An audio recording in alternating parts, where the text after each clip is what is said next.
Evening, everyone. Wonderful. This has always not always been the biggest, and I actually don't mind an intimate crowd. I think with intimate crowds, we can actually do um, more introspection than sometimes you can do with larger crowds, as individuals and as a community. So my name is Ross Steinborn, and I've been with WAVE for a while. I work at the YWCA North Shore Rape Crisis Center, and I've been a little absent recently. And one of the reasons is because I've had a child, which is, I suppose, a good reason. And the other reason is also good, and I'm no longer the community engagement coordinator.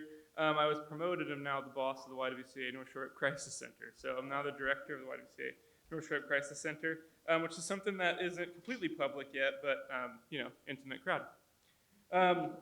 So this is our fourth year doing a white ribbon celebration here at Wakefield, right?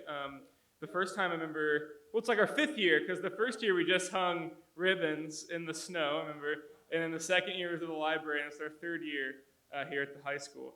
A lot's happened since then, and we're going to actually see some of the product of that here at the high school. But I want to speak a little bit about what the White Ribbon Campaign is. The White Ribbon Campaign started in Canada, actually, after a brutal murder, actually. A man went into a salon where his ex-partner worked, and with a weapon, and lined everybody up in the salon and shot and killed them. And the men in that community in Canada decided that it was time to act. So that's where it comes from. It comes from a recognition in the community that that violence against women is a men's issue, and it's an issue that men need to stand up for, and that men need, and it's a recognition from men in that community that there's work that we need to do, right? Having a child has already taught me that there's always still work to be done. A personal story of sorts. So my own father was one who had anger issues, and as I was growing up, I had worked really, really hard to make sure that I had my anger under control, and I didn't want to be like my father. And there's some nights still when Eleanor, my daughter's name, will not be quiet. She does not want to sleep. And the frustration and anger that I feel sometimes in those moments are still moments that just scare me. And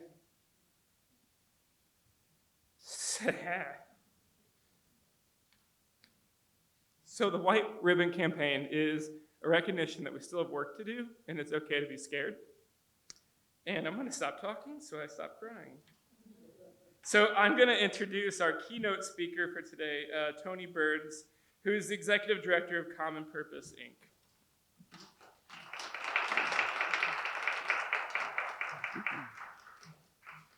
Usually people cry after I speak. Wow. Tony Burns from Common Purpose.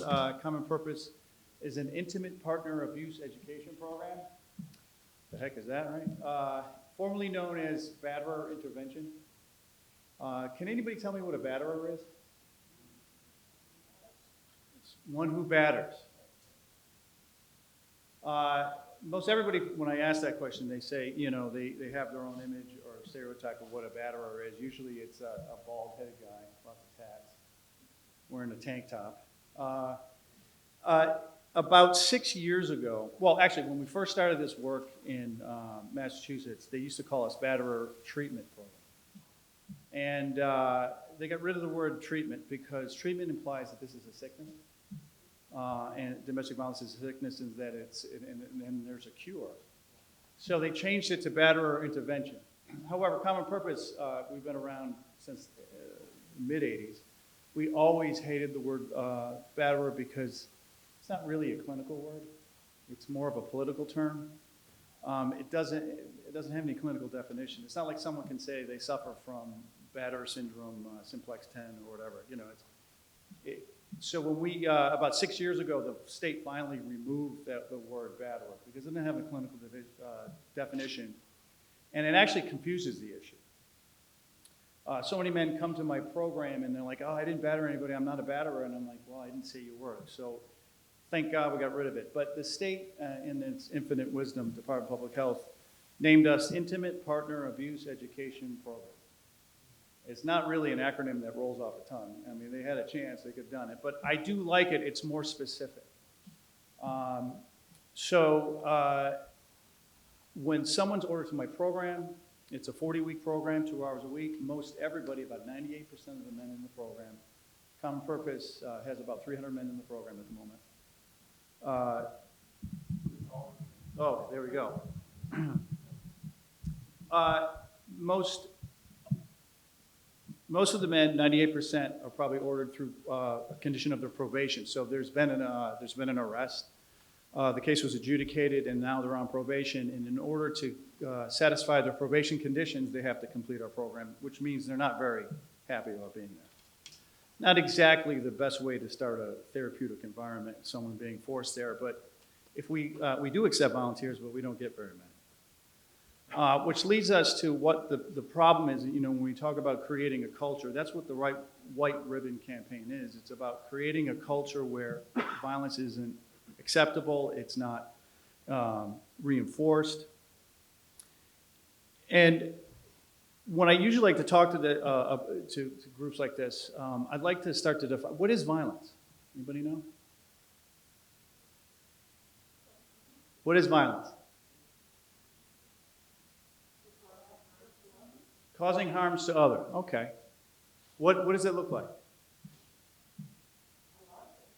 Like what? Verbal. What else? Physical. Emotional. Psychological. Sexual. Yes. Controlling. Most everyone thinks that when we talk about violence, we're only talking about physical violence. But if I had a 2x4 and I had a nail, and what I wanted to do is to put that 2x4 into the nail, what would I use? Hammer, what else? A rock, a nail gun. Anybody ever use a nail gun? You know you're doing something when you pull that trigger, right? It's nice. These things I'm describing, what are they called? They could be weapons, but they're what? Tools. That's all that violence is. It's a tool. It's a means to get what we want. We have to start thinking about violence as a tool, but I think what happens is when we look at it, it's so extreme, it's so out there, and the consequences are huge, that we tend to think of it something different, like it's mystical. I like the way we got rid of the word batterer, because now everybody here is at the table. Everybody can use tools. If you're human, you've used some form of violence, some manipulative behavior, some controlling behavior. But to go even further, what is behavior? Anybody tell me what behavior is? The way you act, thank you. Does anybody here have a social work degree or anything like that? Because I'm about to break down your master's in about 3 seconds here. The way you act. All behavior exists of something. It's the first part of it is action. It's something. Can a behavior be something you don't do? Absolutely. The silent treatment. Have you ever heard of that? Okay, so behavior is something that we do by choice. The second thing that exists in all behavior is what we call intent. What do you think I mean by that? What's that? Purpose, motive. Sort of like CSI, right? CSI, they find someone who's been murdered, they figure out how it's been murdered, but then they figure out motive. I'm going to ask you to rent this. You don't have to buy it. That all behavior is almost always there's intent behind it. And what fuels intent is really what the White Ribbon Campaign is trying to address, is what we call beliefs. What's a belief? What's that? Your purpose. I'm sorry? Something you live by. That's great. It's the rules we live by. Many different beliefs. It's how, in terms of how we choose to act. I'll give you an example about how beliefs are really the issue here. Who here goes to church? Raise your hand. All right, there's an action. What's the motive? What's the intent? Sorry? You're right. It could be social, but it could be to pay respect. I'm sorry? Be close to God. Comfort. I'm sorry? Comfort. Comfort? Yeah, my father, I'm Catholic. My father goes to, I think it's only because of comfort. It's what he's used to. And he's always making my mother leave, angry when he leaves after communion. But it's about being familiar, but that's still clear motive. That's still intent. I asked this in group once about the same question, and the guy said, well, I go to church to meet women. Well, that's motive. That's clear intent, right? What belief motivates that intent? There's one big one. About people acting out by going to church. That's the action. What's the belief that motivates them to do that? I'm sorry? Someone said it over here, I think. No, one belief that motivates them to go to church. That there is a God. They believe in God. Many people don't believe in God. What do they do on Sunday morning? Go to brunch? Watch ESPN maybe? You see how beliefs motivate our intents. And then it's just a question of what tool you're going to get to act out and to get what you want. That's what violence is. It's the secret to all oppression, that action, intent, belief. If we go global, we talk about how other people oppress other people. Think of racism. When I was growing up, I was probably in college or a little after, there was a gentleman who was hitchhiking home in Texas. His name was Jeffrey Bird. 3 men that he knew picked him up. They tortured him. They tortured him. They put cigarettes in his eyes. They ended up wrapping a toe chain around his neck, and they actually decapitated him. And I remember seeing the state trooper who was in charge of the crime scene. He was visibly upset. He goes, the crime scene's 3 miles long. And I would get in arguments with people when they said, well, he died because he was African American. I'm like, no, that's not it. He died because those guys had racist beliefs. In order to treat someone like that, you have to think of them less than, not worthy, inhuman, or else you wouldn't have done it. When we talk about the white ribbon campaign, what we're really trying to do is there are a lot of negative beliefs that men have about what they should be. Where do beliefs that come from what it is to be a man? I see some people, what's that? Other men? Where else? Society in general? Upbringing, exactly. And it's very powerful. The culture that supports that type of men are here and women are down here.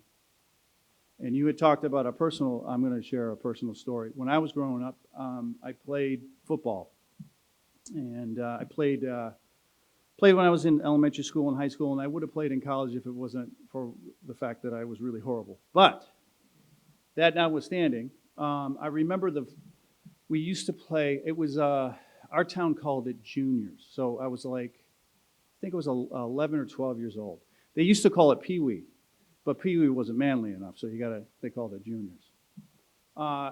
And the coach was this enormous man, and he played college football. I mean, he was so big, he didn't walk, he kind of just lumbered.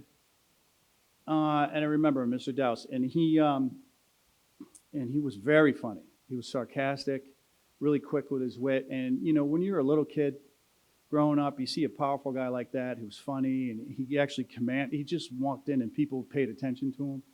In your mind, I'm like, yeah, I kind of want to be like him. And I went to school with his children. We went to a program school. Everybody had to wear a tie, and the girls had to wear skirts. And I had another friend named Martin who was on the team.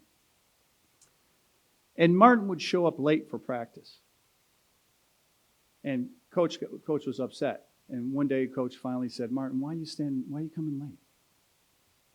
And Martin, who didn't have a dad, so I'm not sure he knew about the rules. He was being raised by his mom and his 2 adult sisters. Martin just blurted it out. He said, I'm sorry, coach. My mom's picking me up late from piano practice. And even to this day, I can still remember feeling physical pain for Martin. I'm like, Martin, what are you doing? You broke the rules. Under no circumstances do you mention your mother on the football field. And number 2, you told him you play the piano? Why don't you just put a target on your head and say, abuse me? And coach just kind of went like this, and Next practice, Martin showed up late. And he pointed, he said, Martin, stand over here. And I remember this, it was a long hill because he was a big dude. He didn't walk, he just lumbered up to his car, to the parking lot, lumbered back down, and he threw one of his daughter's school skirts at Martin, made him put him on and run laps while we practiced. So what was the message that Coach was sending Martin? Yeah, get with the program. And if you're not with the program, you're a woman, and being a woman is weak. Now, there were 44 of us there, I think, in that team. And that doesn't mean that 44 of us grew up to view women that way, but it is so hard. I knew it was wrong at the time, and I didn't say anything. My parents were friends with them. I didn't tell them that. They would have called them right up and said, what are you doing? I stayed away from it. It was scary. It was easier to go along than it is to go against. I see your MVP shirts. Years ago, I used to work for them, national MVP. And we were actually we did nonviolent intervention for the military. We were teaching the military how to be nonviolent. So Mentors in Violence Prevention creates the whole culture of bystander theory. Am I correct about that? That you are definitely going to hear something like that. If Mentors in Violence Prevention were around then, I would have been able to at least have some type of support and maybe say something. That's the whole premise about beliefs, is that they motivate us to act. There are so many beliefs that men have that set them up for problems in relationships. They're unrealistic, they can never be realized. And you go into a relationship thinking you're up here and she's down here. It doesn't matter. It's a recipe for oppression. Any movement, you're going to try to stop it. And the men in my program, they look like me. They look like my dad. They're not monsters. They're men. I argue that all the time, that you shouldn't think of these guys who perpetrate violence as monsters, because then you let them off the hook. What if there are people making choices on unrealistic beliefs? Boy, that makes them more human, doesn't it? And the whole premise of MVP and the whole premise of the White Ribbon Campaign is to create a culture where that's not acceptable, that there is a pushback. Because it is scary out there. I worry about my daughter in this scenario. I have a son and a daughter. I have a 17-year-old and a 14-year-old. But I worry more about my son. Because the peer pressure of that type of, I don't really like toxic masculinity. It's been around forever. Those traditional beliefs about masculinity can put a lot of pressure on a young man to make the choice, a bad choice, even though he doesn't want to do it. So many men that I deal with say, well, they talk about growing up and having, I'll give you an example. Just last night, a guy talked about when he was in school. He was first or second grade, and he was always getting beat up after school. So he would time it so when the bell hit, just before the bell, he'd start running. And he was being chased one day. And he turned up his street, and he saw his father standing on the porch.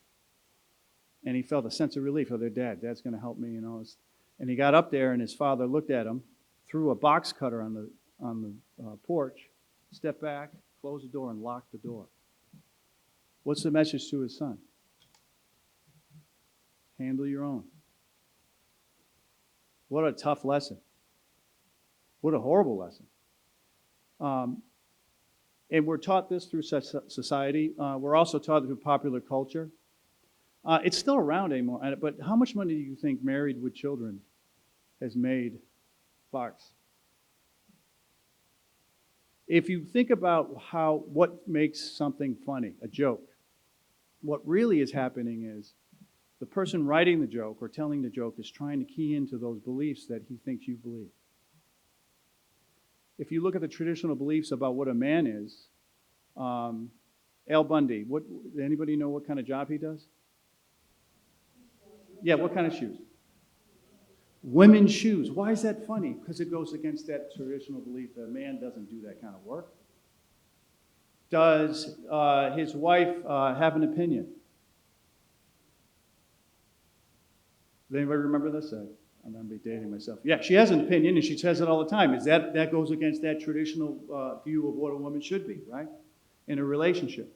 And it goes on and on and on. And you would think that, I was just talking to somebody that, you make these arguments, you move a little bit socially with everyone and saying that violence is not okay, and then all of a sudden you talk to somebody and you're like right back to square one.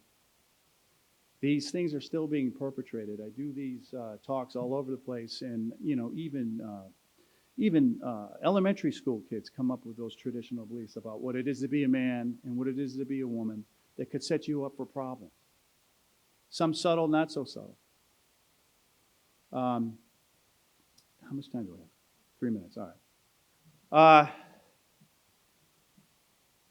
So what we're trying to do, at least in Common Purpose, we're trying to break down those traditional male beliefs that set them up for problems. There are a lot of beliefs of what it is to be male that are very positive. So many men have a positive belief that most every man I meet wants to have a job, and a lot of them don't. And physically, they just look depressed, and I know when they get a job because they physically look different. Having a good work ethic, that's not such a bad thing.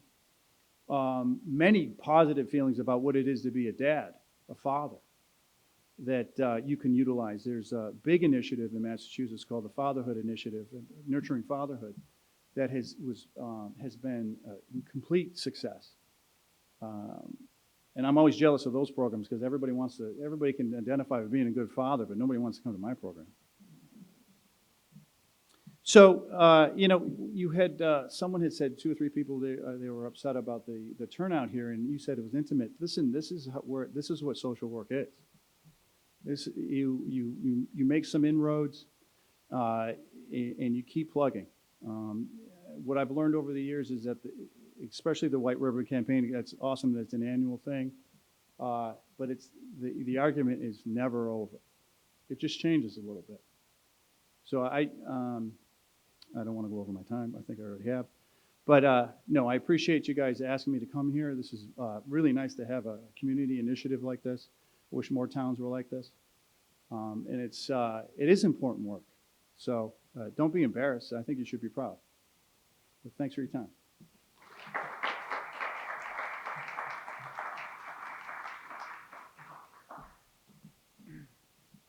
Thank you very much. It reminded me of of one of the biggest beliefs or practices that men do. Actually, I was thinking about all the different beliefs, and one of them was I distinctly remember men have a talent for bonding over women or bonding over objectifying women. And I distinctly remember I was living in California at the time, and I was in the Bay Area, so it actually gets cold, and the summer was coming, and I was standing at a bus stop, and swear to God, random stranger came up to me, and as a young woman walked by who was wearing shorts, who walked up to me and said, "God, I love summertime because the woman wearing shorts." And I thought to myself, like, this guy thought that he could just like come up to me and like get to know me through the objectification of women. That was like a thing that men do all the time.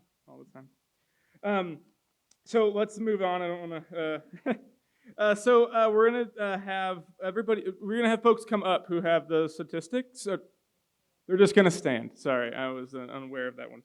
So people who have stats, go. If you have your order, go ahead and stand and read your stat as loud as possible.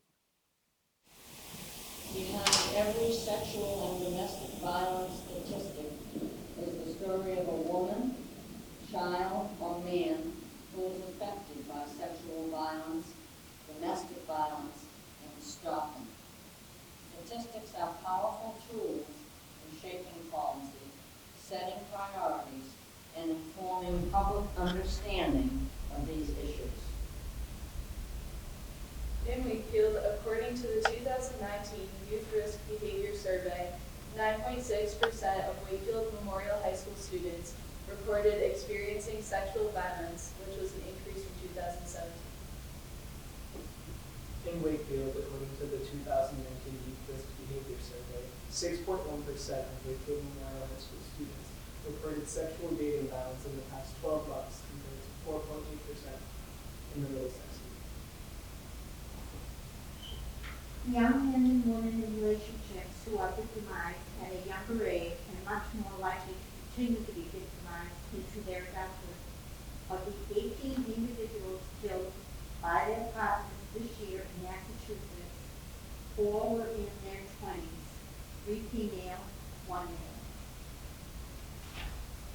In 2019, officers from the Wakefield Police Department responded to 243 calls for service regarding domestic calls. Of those calls, 52 arrests were made for domestic violence related offenses. While no one piece of data tells the whole story, we look at a wide combination of sources that validates how pervasive and prevalent the problems of sexual assault and domestic violence are here in Wakefield and in Massachusetts and around the world. A part of the solution is to reimagine manhood.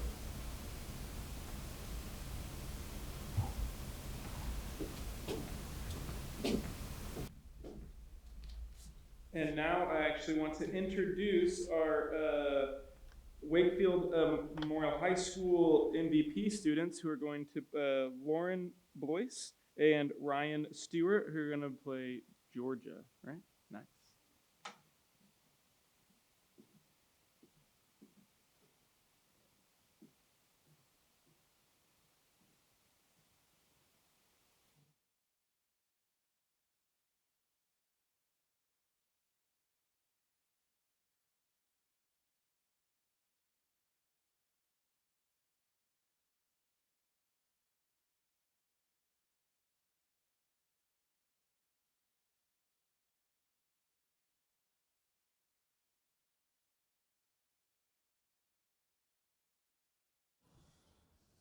So before we get started, we just wanted to take a moment to talk about what MVP does. I know that you already mentioned it briefly, but we are sort of the student leaders in our school, and we help to raise awareness on teen dating violence and sort of give people in that situation a voice and someone that they can talk to help resolve those issues.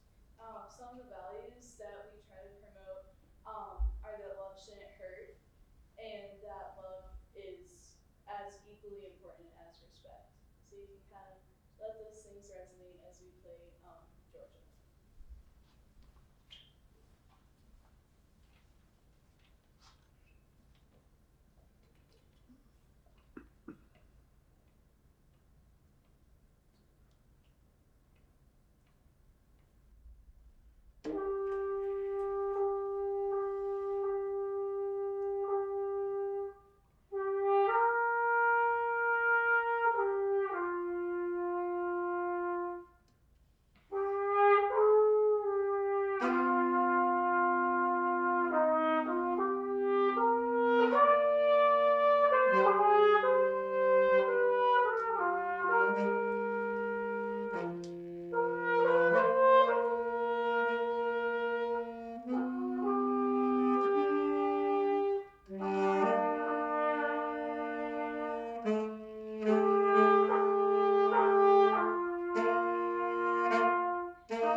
we've come to the time where we're going to read our pledge.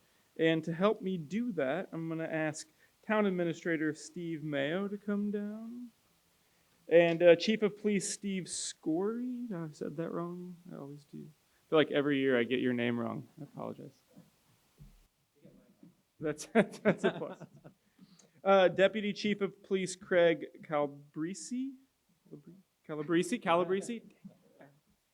And Chief of the Fire Department Mike Sullivan. So what we're going to do is we should have everybody stand or just the guys? What do people think? Huh? Everybody. We're going to go with everybody. And this time too, so as we read, I'm going to read the first one, and then we'll stop and have you all repeat it, and then I'll pass it on. Sound good? Okay. So let's stand and get ready to take the pledge. This is the Massachusetts White Ribbon Day Pledge. And it begins, I will promote, respect, dignity, and equality. I will promote respect, dignity, and equality. I will speak out against attitudes and behaviors that contribute to sexual assault and domestic violence. I will speak out against attitudes and behaviors That contribute to sexual assault and domestic violence. I will remind myself and others that gender violence is a men's issue that affects all of us, regardless of our backgrounds and identities. I will remind myself and others that gender violence is a men's issue that affects all of us, regardless of our backgrounds and identities. I will confront sexism, homophobia, racism, and other forms of oppression. I will confront sexism, homophobia, racism, and other forms of oppression. I will find out how to help when I suspect that someone I know is a victim or offender of sexual assault or domestic violence. I will find out how to help when I suspect that someone I know is a victim or offender of sexual assault or domestic violence. Thank you all. Congratulate yourselves and ourselves for taking the pledge. Thank you.